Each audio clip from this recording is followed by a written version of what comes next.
Hello. ఈరోజు మాదాపూర్లో ఉన్న మన ఫ్లోర్ని ఎవరో లీజ్ కట్టడానికి వస్తున్నారంట. వాళ్ళతో మాట్లాడి వచ్చేస్తాను. Okay right.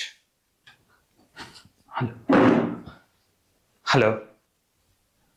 ఒరే గోపాల్గా నువ్వా? ఓరి నీ ఫ్లోర్ ఓనర్ అంటే ఎవరో అనుకున్నా. నువ్వేంట్రా ఇక్కడ? చిన్నప్పుడు దొడ్డికి పోతే తీసుకెళ్ళడానికి చెంబు కూడా ఉండేది కానీ నీ దగ్గర. నీకింత పెద్ద ఫ్లోర్ ఎక్కడిదిరా? నీకెప్పుడు ఆ బాత్రూమ్ ఎగ్జాంపుల్స్ తప్ప ఇంకే ఎగ్జాంపుల్స్ రావాలా అసలు? అసలు నువ్వేంటి ఇక్కడ? నీకెందుకు ఫ్లోరు? షాపింగ్ మాల్ పెట్టుకుందామని రా. చిన్నప్పుడు నీకు వేసుకోవడానికి అండర్వేరే ఉండేది కాదు, అలాంటిది నువ్వు ఇప్పుడు షాపింగ్ మాల్లో లీజుకిస్తున్నావా? ఎలా రా? నీకు ఫ్లోర్ కావాలంటే ఫస్ట్ ఆ చిన్నప్పుడు ఎగ్జాంపుల్స్ ఆపరా నువ్వు. ఆపో. కోపం మాత్రం ఏమాత్రం తగ్గలేదురా నీకు. అవును, ఫ్లోర్ కి రమణ ఫ్లోర్ అని పేరుంది. రమణ ఎవర్రా? ఆయన మా మామగారు. ఓ అదా అసలు విషయం. ఇప్పుడు అర్థమైంది లేరా. చిన్నప్పటి నుంచి నీకు మన క్లాస్ లో ఉన్న అమ్మాయిలందరినీ గోకడం బాగా అలవాటే కదరా. అలాగే అందరినీ గోకుతూ ఉంటే వీడు అమ్మాయి పడింది అనమాట. మంచిగా పిల్ల తెచ్చిన ఆస్తో సెటిల్ అయ్యావన్నమాట. బాగుందిరా నీ గోకుడ్ స్టోరీ. రే ఇవన్నీ వదిలేసి మనం బిజినెస్ గురించి మాట్లాడుకుందామా? బిజినెస్ స్పెల్లింగ్ చెప్పరా ఒకసారి నువ్వు.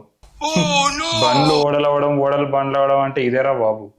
రేయ్ నీకు ఈ షాప్ కావాలా వద్దా చెప్పరా? ఈ షాప్ కావాలి అంటే మాత్రం మర్యాదగా నీ నోటి దూరం తగ్గించుకొని మాట్లాడితే మంచి చెప్తున్నా.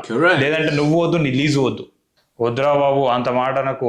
ఈ షాప్ ఓపెన్ చేశాకే పెళ్లి చేస్తా అన్నాడు మా మామ. ఇప్పుడు పిల్లనివ్వాలంటే ఈ షాప్ కావాలి నాకు. అలాంటప్పుడు నీ నోటి దూరం తగ్గించుకొని మాట్లాడితే మంచిది. Shop monthly rate 3 lakhs.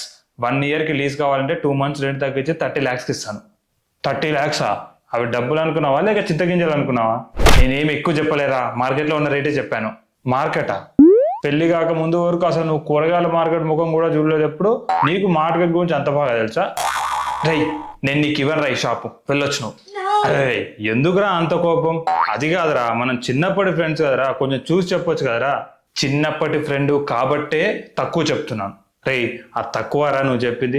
చిన్నప్పుడు మీకు తొడుక్కోవడానికి కడ్డాయలు కూడా లేకపోతే మేము వేసుకొని ఇచ్చిన కడ్డాయలు తొడుక్కొని మీరు మీ శీలాలను కాపాడుకున్నారా? మర్చిపోయారా? ఆ విశ్వాసంతో చెప్పురా. రే నీకు ఒకసారి చెప్తే అర్థం కాదారా? మళ్ళీ మళ్ళీ చిన్నప్పటి విషయాలే మాట్లాడతావు. నేను నీకు ఈ షాప్ ఇవ్వను రా, పోరా. సారీ రా, ఏదో అలవాట్లో వచ్చేసింది రా, సారీ రా. అరే లాస్ట్ మాట చెప్తున్నాను రా, 29 lakhs కి లీజ్ ఇస్తాను. 20 lakhs నాకు ముందే పే చేయాలి. 20 lakhs నీకే ముందు ఇచ్చేసి మరి నేను షాప్ లో ఏం పెట్టుకొని అమ్ముకోవాలరా? మట్టి గడ్డలా? నా డబ్బులు నాకు ఇచ్చి నీకు ఇష్టం వచ్చింది అమ్ముకో. అరే 20 lakhs కి లీజ్ ఇవ్వరా. నో. 23 రా. నో. రే నీ పెళ్ళ నీకు పడ్డంటే నీకంటే బాగా గోకేవాడికి ఇంకా వేరే వాడికి కోడుకో పడుద్ది. అప్పుడు నీకు ఈ ఆస్తి బలుపు 2 ఉండవరా చెప్తున్నా. రే నీ వల్ల కాదు కానీ షాప్ తీసుకోవడం ఇంకెళ్ళురా. అరే సారీ రా, రే నోట్తులో కొద్దిగా రా, సారీ రా, రే ప్లీజ్ రా. నువ్వు కాకపోతే ఇంకా చాలా మంది వస్తారా, ఎల్లు. రే నాకు కూడా నువ్వు కాకపోతే ఇంకా చాలా మంది ఇస్తారా. అరే అరే అరే సారీ రే, నోట్తులో కొద్దిగా ప్లీజ్. అరే అరే ప్లీజ్ రా. రే నువ్వు నాకు మళ్ళీ జీవితంలో కనపడకరా. నేను కాదు కదా, అసలు నన్ను కాదని నీకు ఇంకా వేరే వాడు షాప్ ఓడిస్తాడో చూస్తారా. వెళ్ళరా. Hello everyone, if you like my video please like, share and subscribe to my channel. Thank you.